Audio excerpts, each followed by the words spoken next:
তেজপুৰত অসম গণ পৰিষদ নগৰ আঞ্চলিকৰ দ্বাৰা ৱাৰ্ড কমিটি গঠন কৰা হয়। উক্ত সভাত মুখ্য অতিথি হিচাপে উপস্থিত থাকে অসম গণ পৰিষদ দলৰ প্ৰধান উপদেষ্টা ডক্টৰ পৰশমণি সিংহ। তেখেতক এখন ফুলাম গামোচাৰে সম্বৰ্ধনা জনাই দলৰ এগৰাকী সদস্যই।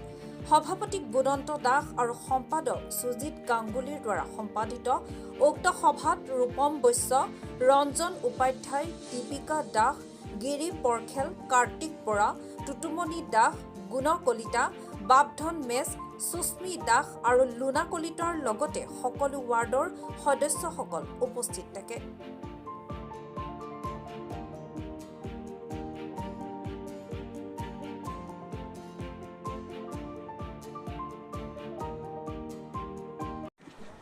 অসম গণ পৰিষদৰ সংগ্ৰামী যোদ্ধাসকলক মই মোৰ নমস্কাৰ আৰু প্ৰণাম জনাইছোঁ।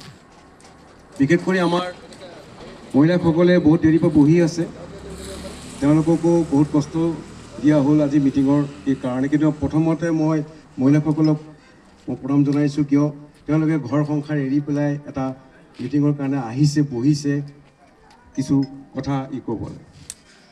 মই সকলোকে মই বহুতৰ নাম নাজানো, মই নতুন এজন ইয়াত মানে অগবত মই যোগদান কৰিছোঁ, কিন্তু মোৰ মতে চবেই মোৰ শ্ৰদ্ধাৰ হয়।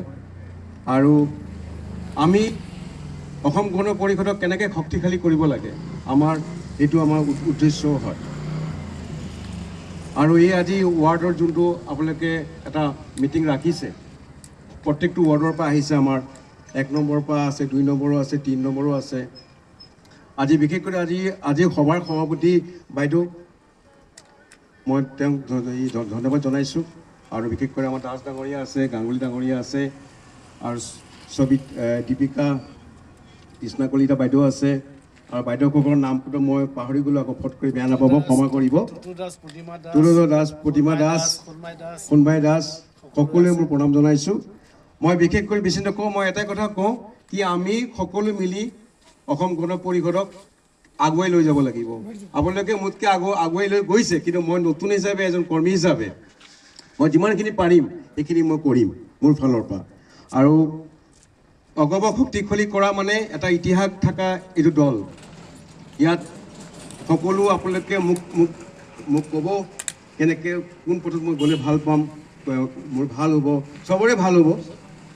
এইখিনি মই কৈ মোৰ অসম গণ পৰিষদ জিন্দাবাদ, অসম গণ পৰিষদ জিন্দাবাদ, অতুল বৰা জিন্দাবাদ, কেশৱ মহন্ত জিন্দাবাদ। তেজপুৰৰ পৰা সাদ্দাম হুছেইনৰ ৰিপৰ্ট, মহাজ্যোতি 24 লাইভ।